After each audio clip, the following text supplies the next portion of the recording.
Semua orang tuh kenapa sih begitu kita pada level usia tertentu, semua orang tuh nanya gitu kapan nikah.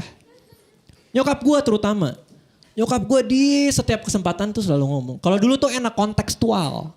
Kalau lagi kekawinan resepsi saudara gue, dia ngeliat mempelai, dia ngeliat gue, dia bilang kamu kapan kayak dia, kapan nikah, udah. Sekarang random banget.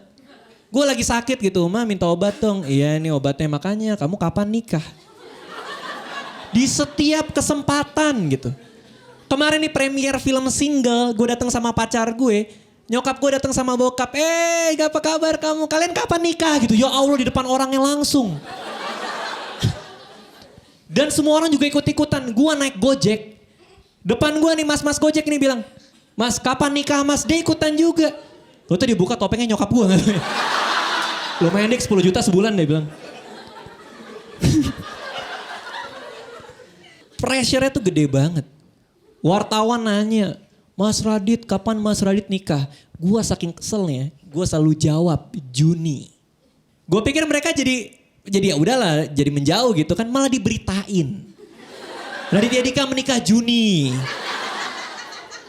Bokap gue telepon dari Jambi, Papa baca koran nih kamu mau nikah ya, kenapa Papa gak diundang? Gak mungkin lo gak diundang, lo bapak gue. Kebanyakan ngegojek sih gitu kan. Dan gue ngerasa ya bahwa kadang orang bikin resepsi itu keterlaluan banget gitu. Ngebuat iri dan dengki gitu loh. Ada lagi temen gue bikin resepsi pernikahan kemarin di Balai Sarbini situ ya, di dekat-dekat situ. Dia nih anak dugem. Dia bikin free flow Heineken bir. Di pesta kawinannya dia.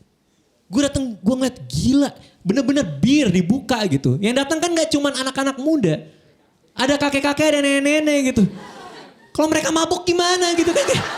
Woi anak panti jompo mana lo gitu kan agak susah. Yang paling ngeselin kemarin gue dapet undangan kawinan mantan. Gue pulang ke rumah tuh hawa udah gak enak tuh. Di atas tempat tidur gue ada satu undangan warna gold gitu. Gue buka, ngeselin tau gak apa? Itu yang pop up tau gak lo, yang kayak mukanya dia tuh dateng gitu tuh, yang pas dibuka bluk gitu kan. Bikin orang kaget tau gak? Gitu kan. Goblok lo gitu. Gue potekinnya palanya tuh. Gue tanya sama temen gue mendingan datang gak? Dia bilang Radit, lo harus jadi orang yang dewasa. Kalau misalnya lo diundang ke kawinan mantan lo, itu artinya dia udah move on dari lo dan lo harus menunjukkan sikap yang sama. Oke, gue bikin dia tahu kalau gue udah dewasa. Jadi sebelum gue datang ke kawinannya, gue pakai jas yang paling mahal, pakai kemeja paling bagus, pakai sepatu paling rapi, bawa samurai paling tajam. Siapin alibi buat di pengadilan. Gue datang masuk ke sana gitu dan kawinnya tuh gede banget, megah banget. Terus ada amplop tau nggak? Gue masukin amplop gue, dalamnya duit monopoli, mampus.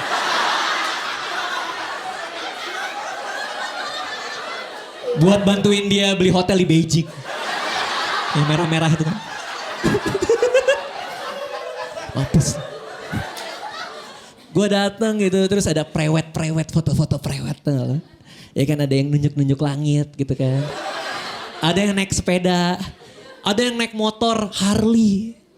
Gak pakai helm. Demi cinta melanggar hukum. Gue datang gitu, gue ngantri, orang-orang makan. Makanannya enak-enak lagi. Ada Norwegian salmon. Di pojok gue datengin, gue kencingin. Gitu. Mampus lo.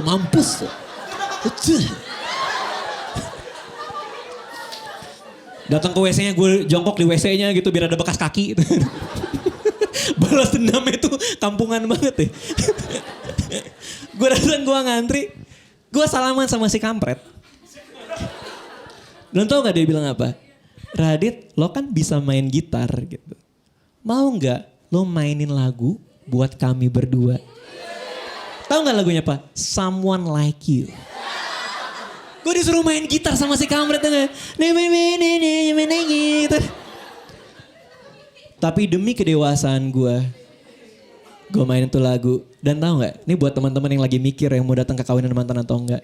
Itu leganya luar biasa. Gue pulang dari sana gue menjadi orang yang baru. Gue kayak lahir kembali. Tapi problemnya adalah dia ngasih souvenir kawin. Tau gak souvenirnya apa? Muk yang ada muknya dia berdua. Gue baru pindah ke rumah baru dan gue gak punya cangkir. Jadi tiap gue bangun tidur, aduh bahagia hidupku. Mampus gue udah kawin lagi deh.